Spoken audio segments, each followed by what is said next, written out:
Before we get into the weekend games, we just wanted to say thank you so much for the 100 subscribers. We just can't thank you enough for all the support. The 1,000 on the way. Like we said, invest early in ABP when we're popping. You want to be an OG, I'm telling you right now. Subscribe. Let's get right into the video. Let's go. Obviously, we got to talk about Manchester United versus Liverpool 7-0. No one was expecting this, to be fair. I did expect Liverpool to play well today, honestly. Like a home game against United, like they always turn up. Very true. 7-0 is crazy. 7-0 is crazy. 7-0. I mean, it was a disaster of a second half for United. Yeah, I mean, 100%. This is what their biggest loss. Like, it's tied their biggest loss history of all time. Crazy stat. Especially, it's tough. They were coming off a winning streak for how many games? It was bound to end, of course. Maybe it was destiny that it was at Anfield, but 7-0 is just so crazy to me. It's a weird one because obviously United were garbage. Obviously Liverpool were good. But I don't really think 7-0 like accurately depicted how the game went. You know what I'm saying? It was just like came out of nowhere. Like one moment it was 1-0 and the next moment it was 5-0. Like the goals for Liverpool, like they weren't good goals. No, I disagree. 100%. Oh, Gakpo's goal was really good, the first one. He turned like Varane into an unprofessional player. but Lisandro Martinez getting done by Mo Salah. A lot of the goals, though, were like, pinball in the box, and United couldn't clear their lines. I mean, they were really bad defensively. Like, Luke Shaw was bad. Varane was bad. Like we said, Lisandro was bad. They were all garbage. De Gea, I don't know how he let some of those, like it's the Firmino goal. The fact, I mean, can't blame him there. Yeah, I'm not blaming the keeper, but the Firmino goal is weird as well. Like Dalot was on the line and he like missed the ball. Like it was just weird. Like United were terrible. Like nothing really changes for me. I still think that Liverpool are the same inconsistent team that we've been talking about. Interesting. And United, it's a blip. They're gonna finish top 4. Nothing more like I expected. Like you're the one who's sitting here telling me they're in a title race, but I told you many times they're just not that. They're not in a title race. I still think that there's plenty of games for it to still happen. But I mean, at the end of the day, what I really think happened was Manchester United just underestimated Liverpool. Bottom line, I think that they obviously saw what was going on with Liverpool. Madrid came in, destroy them at Anfield. Struggle against Crystal Palace, was very flat against Crystal Palace. Manchester United came off Newcastle Cup win. They probably thought they were going to cruise control, Didn't happen. I think the front three of Liverpool really connected. I think this is the first time we saw Gakpo, Nunez, and Salah actually firing on all cylinders. It seemed like they had chemistry with each other. And I think that was really like what sealed the deal with him. But yeah, I mean, even Trent played well. Trent was having a vintage game today, for sure. I mean, that's kind of what we were talking about in our How to Fix Liverpool video. But it wasn't midfield. Midfield was doing all right. Nah, but what we said, we said that if the team is playing well, the defender's flaws get hidden, and that's exactly what happened. You just try to have a vintage game, and that's because the front three was connecting and the midfield was putting in some work. But yeah, I mean, like I said, nothing really changes for me. Just one more comment to add, because I had so much to talk about, to be fair. Erik ten Hag, I think he started Weghorst at the cam, striker Rashford. You got Trent right back. Why don't you play your most informed player left wing when he's capable of playing that position? We know Trent. Rashford is only good as a winger. I don't think he's good as a 9. He can't really play. He can play it. He's nowhere near. He's way more effective as left wing. Yeah, and I think going up against Trent, they know each other. It's not like, bro. I don't understand why Erik ten Hag didn't play him in the left wing. I think that would have been so decisive in this game for sure. Bruno Fernandes playing that cam spot, Weghorst up striker. I think that would have changed the game completely, but I mean, it is what it is at the end of the day. What are you saying? Liverpool finishing top 4? I think they're gonna finish top 4 now. I mean, actually, we've been calling for Klopp's head, and now we're saying top 4. Actually, no. It's different. I'm not. I still don't think Liverpool are gonna finish top 4. I don't think so either. I think Spurs are gonna have a better end. Newcastle still. I think Spurs are gonna have a better end to the season for sure. Nah, you're wrong on that one. I can't back. No, I'm telling you, I think they will. Speaking of Newcastle, we just briefly talked about them. Mm-hmm. Manchester City versus Newcastle. Everyone kind of predicted this. I think Newcastle's string. Did you? I 100% did. I think Newcastle's strings of performances. We saw it again in the cup. against Manchester United fell flat. Granted, they didn't have Nick Pope, but that wasn't the problem this time around against Manchester City. I mean, they fell flat completely. I think that Manchester City had the game under control throughout the entire game. I mean, bits and pieces of threats, but nothing really was there. Yeah. Callum Wilson, we needed to have a conversation. I mean, I wouldn't say bits and pieces of threats. To be honest, Newcastle had the better chances in the game. Callum Wilson missed a sitter. Ake had a really good block on Longstaff. And then there was Isak, I believe, had a chance as well. I mean, they had chances. We still deserve to win the game. Yeah, 100%. 100%. I mean, when are we going to start putting our respect on Philippe Foden? Like, fair play. Class goal. 100% fair play. Like, I don't know why people love to have reactionary opinions in football where it's like they watch a player for like 2-3 years and he's a monster. And then as soon as they go to like a 2-month like slip of form, you know, you're saying players like Saka are better. Come on, bro. This is Phil Foden we're talking about. Like, well, we haven't seen. Class is permanent, and I mean he's back in form. What is that? Like 3 goals in the last 4 games. Yeah, but whose fault is that? Solo goal against Newcastle, best defense in the league, damn near. Whose fault is that for people saying Saka is better?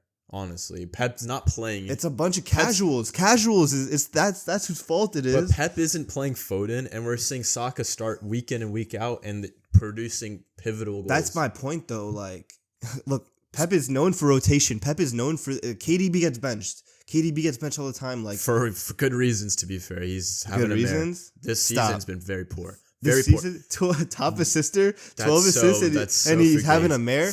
I mean, that just shows you his standards. But I mean, look, all I was saying was Phil Foden's back. None of this Saka nonsense. Look, Saka's a good player. But with Foden back in form, Grealish playing the way he's playing, this league is coming back to Manchester. It's a 3-peat on the way. It's a 3-peat on the way. I don't have much to say about the game specifically because it was just a routine win at the Etihad.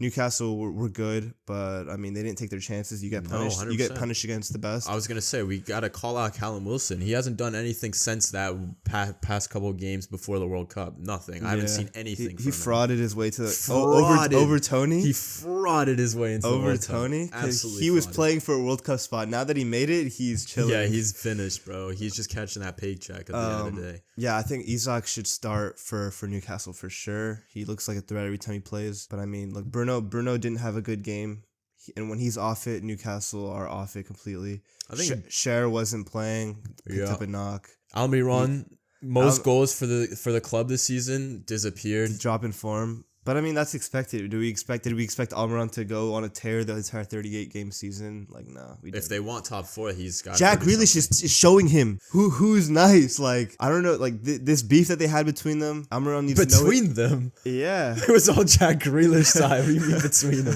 Almiron can't even speak English. But whoa, yes he can. No, he can't. Somewhat. I've seen an interview, but I mean, look, Almiron needs to know his place at the end of the day. This is Jack Grealish we're talking about. Almiron was playing like Almiron, and Jack Grealish played like Jack Grealish in this game, and that showed. But there is another title contender, Arsenal, scraping another win, another comeback. Arsenal versus Bournemouth. It's very annoying because obviously Bournemouth scored one of the quickest goals in Premier League history, like 9 or 11 seconds, right? Yeah. Philip Billing. I mean, it was very interesting routine to start off the game because you know how they all lined up on the halfway line, like similar to what Napoli have been doing. Yeah.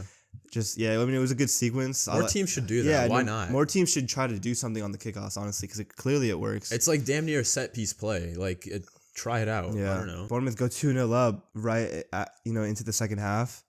Arsenal, of course, like I think most people expected, they got their goals back 2-2. It's just funny because I'm sitting there watching the game and I see Reece Nelson on the ball and I'm like, imagine Reece Nelson scores the winner. Like, dead serious. That's what I was thinking in my head. I mean, we gotta give him credit. That was Reece a banging Nelson, goal. good goal. Banging goal. 100% a banging goal. But at the end of the day, I think Bournemouth, they're dead last for the reason, right? It's because of these moments they give up all these goals, last minute goals. I mean, I've seen it time and time again this season. Same thing happened with Spurs. Seen it time and time again, man. It's the better team with the more quality prevails, and it happened this time. So that's it. Yeah. Okay, but look, this isn't the first time Arsenal's had a last minute winner. We saw it like against Villa just a couple weeks ago. Is this like a sign Is it like, what does this mean? What does this all mean? Does this mean that they're just going to be disappointed in the end? They're doing this all for nothing? Does this mean that they're going to win the league? Because I think, honest truth, I think that it's a good sign. It's a good sign because they didn't have Nketiah playing. They didn't have Gabriel Jesus playing. that's probably good for them, and they didn't have Nketiah playing. Stop. It's true. It's true. Arsenal fans will agree with you. He's still providing that Gabriel Jesus-esque type of No, performances no, where he he plays plays more than a nothing striker. like him. He plays more than a striker. Nketiah? He plays build-up play. What? Are you watching Arsenal? Nketiah, bro. And Nketiah builds up play, 100%. Nketiah's been getting slandered by Arsenal fans because he doesn't have like the same movement and stuff that Gabi has. Yes, he's just a striker, poacher striker. Stop it. He is just a poacher striker. I can't believe you're saying this. He is. Gabi Jesus, he can't link play and build up like Gabi can. Stop, man. This is ridiculous. It's true. It's true. There's levels to this, bro. No, Gabi Jesus clearly is better than Nketiah, but Nketiah is still providing that movement that they need. We saw Jesus was doing in the first half of this season. But I mean, at the end of the day, you asked me a question saying, is this a good sign? I think this is a great sign because they're missing, their marquee players. Gabi Jesus, obviously a marquee player. They spent 50 odd mil for him in the summer, provided masterclass performances in the beginning of the season. Obviously, he's coming off an injury that's pretty bad, horrific injury. Coming back into the squad, I think at the later half of the business end of the season, as people tend to call it, it's going to be perfect for Arsenal because they're getting all their players back. At the end of the day, injuries can decide titles. We all know this. We've seen the AC Milan. They had multiple injuries in the past 3 months, and Napoli's basically won the league. Oh, that's why? Yes, that's okay. 100% why. That's why Napoli won the league. Yeah. But, I mean, it's a bit worrying. I'm not going to lie. I still think that, like I said, we will win the league. City will be on top by May. But it is a bit worrying that they're getting these last-minute winners. It's just reminding me of the 17-18 season, when we got the 100 points. We were getting last-minute winner after last-minute winner. And I remember it. Is such a I remember troll, like bro. It was yesterday. Sterling against Southampton. I mean, Sterling against Huddersfield. I still remember these games like they were yesterday. It's reminding me of that, and it's a bit worrying. Just like Liverpool in 1922, the COVID year, bro. Last minute winner after last minute winner. So it is a bit worrying, but it also is a sign of like fragility. Like they're fragile against. They're Villa, starting slow. Fragile against Villa, fragile against Everton, fragile against Brentford, fragile against City, and fragile against Bournemouth. Like you can see that these are close games. They're the only like blowout win that they've had recently is against Everton. Again, yeah. But fair enough to Arsenal, they stay on top of the league for another week. Yeah, they got Fulham next. Brentford Oh yeah, plays Fulham away is a difficult fixture as well. Yeah, we're gonna have to see if Brentford beats Fulham at home. Should be a good game though. I mean, I guess we can quickly just knock off the like go around the Prem. I mean, like Chelsea 1-0 win against Leeds. horrible. It was a mid performance. Not a good performance. Like apparently Potter's job was on the line with this game and the game against Dortmund in the Champions League midweek. You see what Todd Bowley said? What did he say? He was like walking off the pitch, and then someone was like, "Did you enjoy that game?" And he was like, "It's a result," and he just walked off. Bro. I mean, he was right. Fuming. You could tell he was fuming, bro. I mean, it's looking rough for Chelsea. I do think they're gonna get knocked out of the Champions League this week. It's gonna be looking scary for Potter. I personally, as a neutral, I'm a Potter in guy. I think you need to give him time, but we know the history of Chelsea. Anything to add? Potter out. Potter out. I've been saying this, been calling for his head, of course. Tottenham, unfortunate, got dismantled by Wolves in the last 10 minutes of the game. A Tottenham loss every week is pretty routine now. But it was first half, they were peppering Wolves nonstop. They missed so many chances. They had like 14 odd shots. Adama Traore bangs in a goal. What a goal. Bangs in a goal. What can you do? Spurs fans, you get a lot in the mud. Not much else not to looking say. good for Conte. I also think I'm pretty sure Spurs are going to be knocked out of the Champions League this week as well. Brighton, comfortable against West Ham. Villa, Palace, good win for Villa. Not much to say there though. Nope. Southampton, a win against Leicester. Good win for Southampton.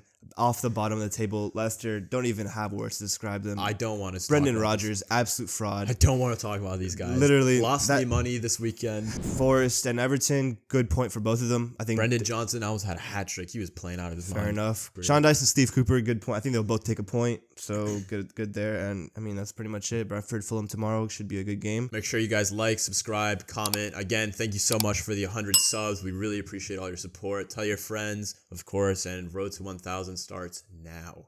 Peace. Peace.